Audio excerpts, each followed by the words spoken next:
Baik, terima kasih Anissa atas kesempatannya bisa mendukung salah satu program di BKTKPI ya dalam rangka ORI ini. Oke, saya ingin memperkenalkan diri. Nama saya Dr. Insinyur Muhammad Yusuf, MT, PNP, RNT IBU, ASEAN Eng, dan APEC. Saya berkesempatan sekarang bertugas untuk salah satu proyek strategis nasional yang akan di UCC, yakni membantu PT Saipem Indonesia. Saya juga berprofesi sebagai dosen, yakni untuk program profesi insinyur di Fakultas Teknik Universitas Indonesia dan juga sebagai dosen pasca sarjana di Fakultas Teknik Universitas Indonesia.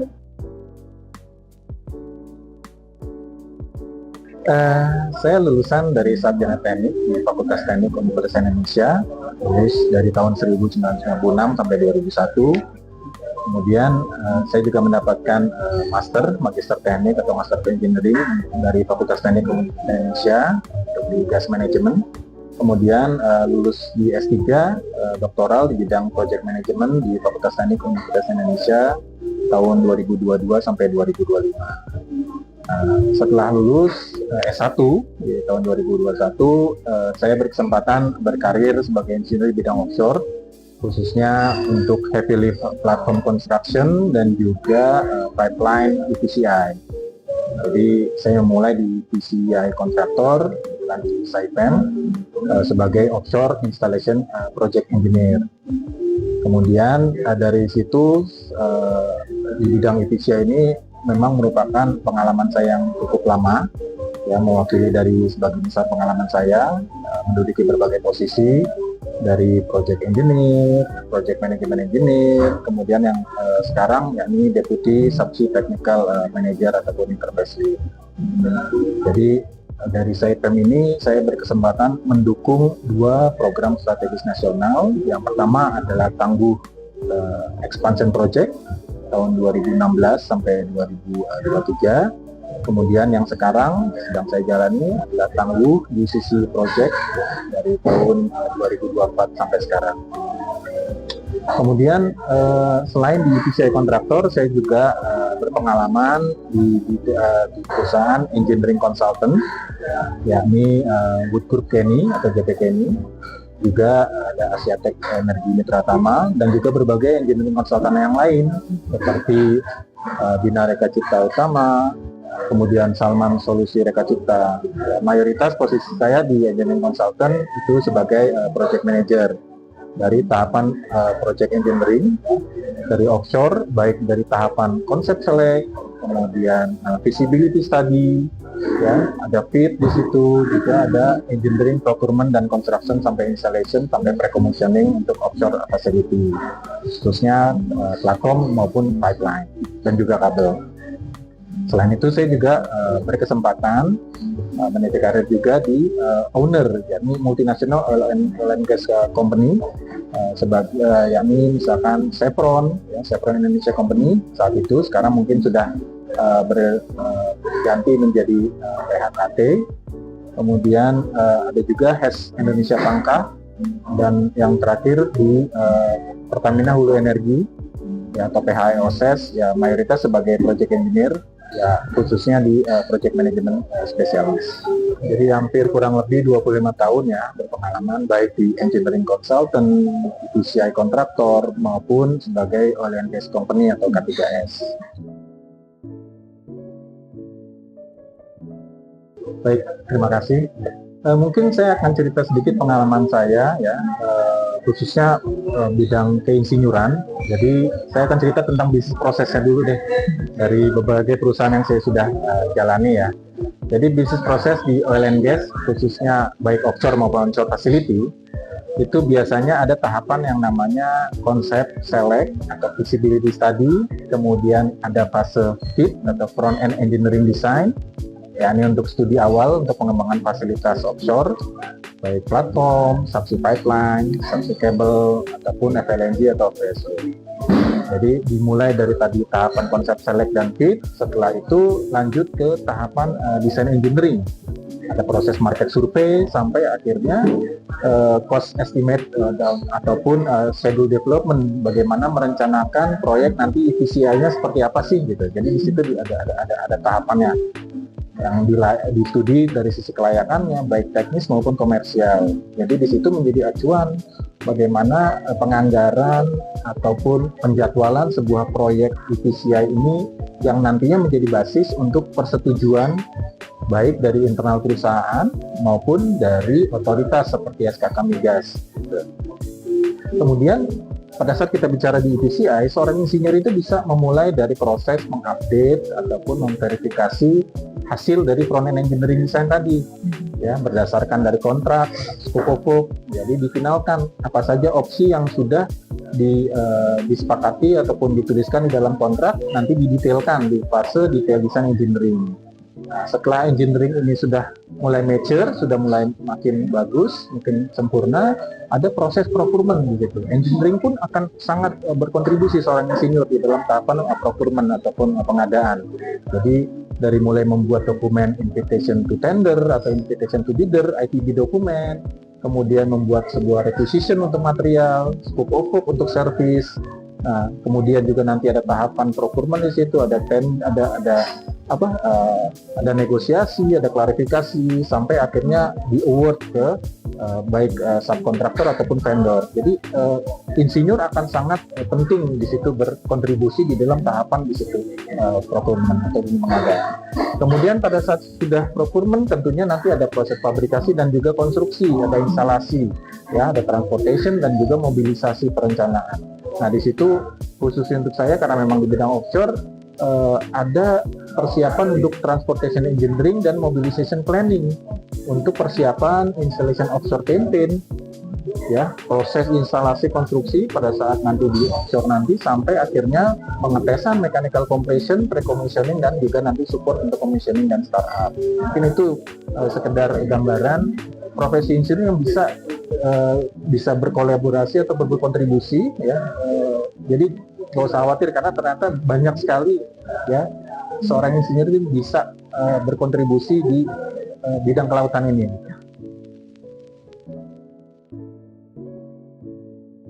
Mungkin saya melihatnya dari perspektif yang positif, ya. Artinya dunia offshore ini adalah merupakan tantangan dan kesempatan, ya. Kita bisa menambah pengalaman di situ. Ya, jadi pada saat offshore campaign itu merupakan salah satu tahapan yang paling menantang. Kenapa?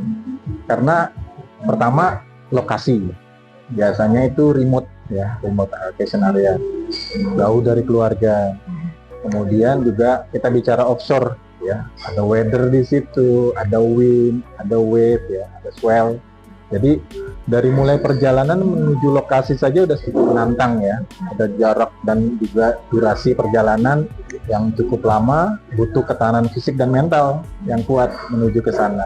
Kemudian pada saat nanti proses konstruksinya, ya, offshore campaign construction itu juga tidak sebentar. Ya, mungkin kalau sekarang ada periode rota on, rota off, ya.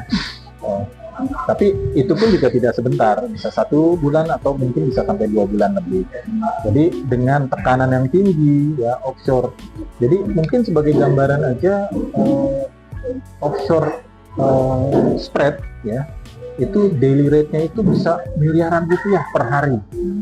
Jadi bisa dibayangkan kita berusaha seefektif mungkin untuk kegiatan offshore. Jadi jangan sampai ada sedikit pun keterlambatan ataupun persiapan yang kurang matang. Karena kita bicara remote area, di mana supportnya juga butuh waktu untuk pengiriman material dan persiapan-persiapan. Juga tidak boleh ada keterlambatan yang diakibatkan ketidaksiapan dari persiapannya.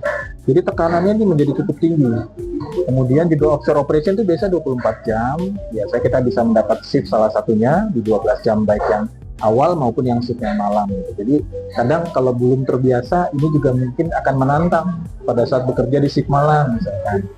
Ya, itu yang menurut saya ditekankan efektivitas dalam bekerja supaya tantangan-tantangan ataupun tekanan ini bisa kita antisipasi.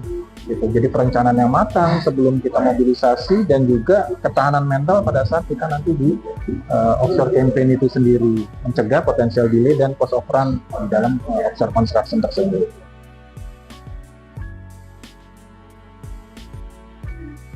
Jadi sebenarnya saya sudah terdaftar sebagai anggota PI tahun 2003. Cuma mungkin sering kesibukan, jadi saya tidak terlalu aktif saat itu di PI itu sendiri. Kemudian sebagai warga negara, saya memahami ada undang-undang tentang keinsinyuran nomor 11 tahun 2014, yakni tentang kewajiban seorang si insinyur yang melakukan praktik keinsinyuran diwajibkan memiliki surat tanda registrasi insinyur. Nah, saya belajar untuk memahami bagaimana sih prosesnya. Oh, ternyata harus memulai dengan program profesi insinyur dulu. Jadi akhirnya saya ambil program profesi insinyur kelas RPL di salah satu universitas di Indonesia untuk program profesi insinyur tersebut. Nah, setelah memahami tersebut, tentunya saya akhirnya mengupdate ya keanggotaan saya di BI. Ya, akhirnya saya ke Badan Kejuruan Teknik Kelautan tahun 2002 tersebut. Jadi dengan memahami kewajiban sebagai praktisi insinyur, kita bisa ternyata saya belajar tentang BKTK khususnya juga PI ini. Ternyata ada media sosialnya, ada program-programnya, ada webinarnya, ada. Menurut saya itu menjadi menarik karena bisa menambah wawasan keilmuan, menambah jejaring juga gitu loh dengan praktisi insinyur yang lain di Indonesia. Baik. Jadi setelah lulus dari program profesi insinyur RPL ya, saya dapat memperoleh gelar insinyur ya dari akademisi. Kemudian saya mengikuti rangkaian dari sertifikasi dari PI, di mana ada majelis uji kompetensi. Saya mengikuti di situ dan akhirnya saya memperoleh sertifikat insinyur profesional, khususnya di insinyur profesional utama atau IPU ya, di bidang kelautan PI tahun 2023. Ya, juga selanjutnya akhirnya mendapat STRI yang berlaku sampai 2028. Manfaat dengan memperoleh STRI ini ataupun gelar keinsinyuran ini, sertifikat insinyur, kita menjadi mendapatkan pengakuan dengan kompetensi keinsinyuran kita, baik nasional maupun regional, gitu. Bahkan sampai level Asia dan Asia Pasifik. Juga akhirnya kita juga mempunyai sebuah kepercayaan diri karena memang sudah diakui oleh asosiasi dan mendapat sertifikat keinsinyuran, sehingga dalam menjalani profesi kita menjadi lebih confidence gitu, karena mendapatkan pengakuan.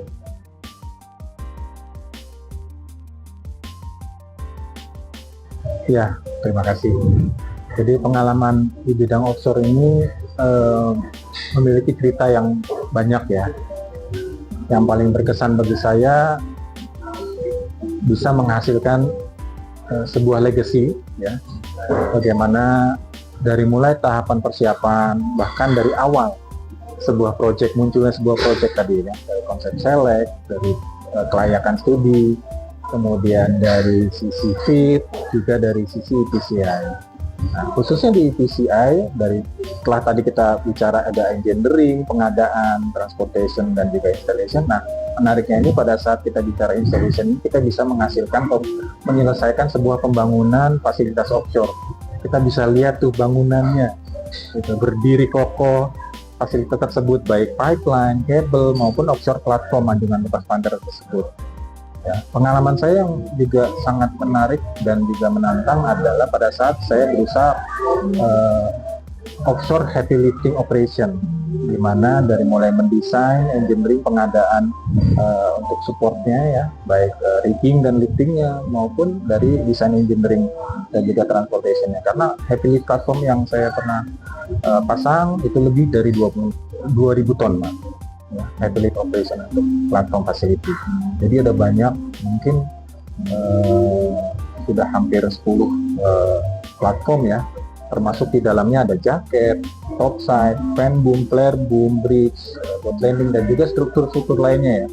Jadi 2000 ton itu bukan sesuatu yang ringan, termasuk juga kritikal yang membutuhkan persiapan, dan juga pada saat berhasil itu ada kepuasan tersendiri karena kita berhasil memasang sebuah fasilitas yang masif, yang sangat besar dan juga bermanfaat buat oil and gas operation itu.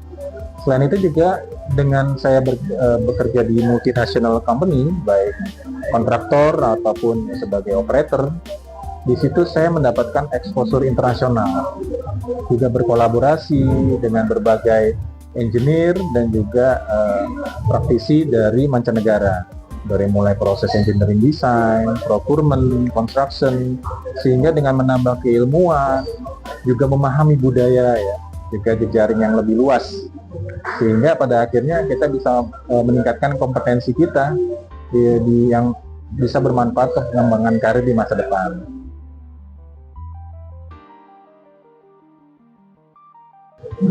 Penting buat kita sebagai seorang engineer itu terus meningkatkan kompetensi profesional kita, baik dari akademisi tadi ya, sudah belajar tentang dunia offshore engineering, tentunya terus kita tingkatkan. Ada pelatihan-pelatihan yang bisa kita ambil untuk makin meningkatkan baik di bidang teknis maupun non teknis, termasuk di situ misalkan manajemen risiko dan sebagainya.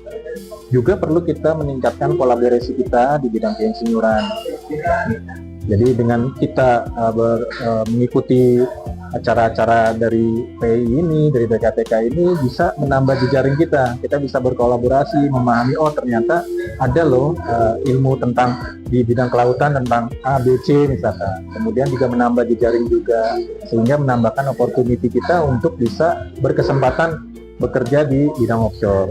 Juga penting buat kita seorang insinyur untuk terus menjaga etika kita sebagai seorang insinyur, juga makin meningkatkan wawasan kita ya, di bidang lingkungan, karena memang kita harus menjadi seorang yang memahami SDG ya, Sustainable Development. Kemudian juga meningkatkan kebermanfaatan buat diri kita, buat instansi kita, buat lingkungan sekitar kita, dan terutama untuk bangsa dan negara Republik Indonesia. Baik, terima kasih banyak Pak Yusuf atas insight-nya.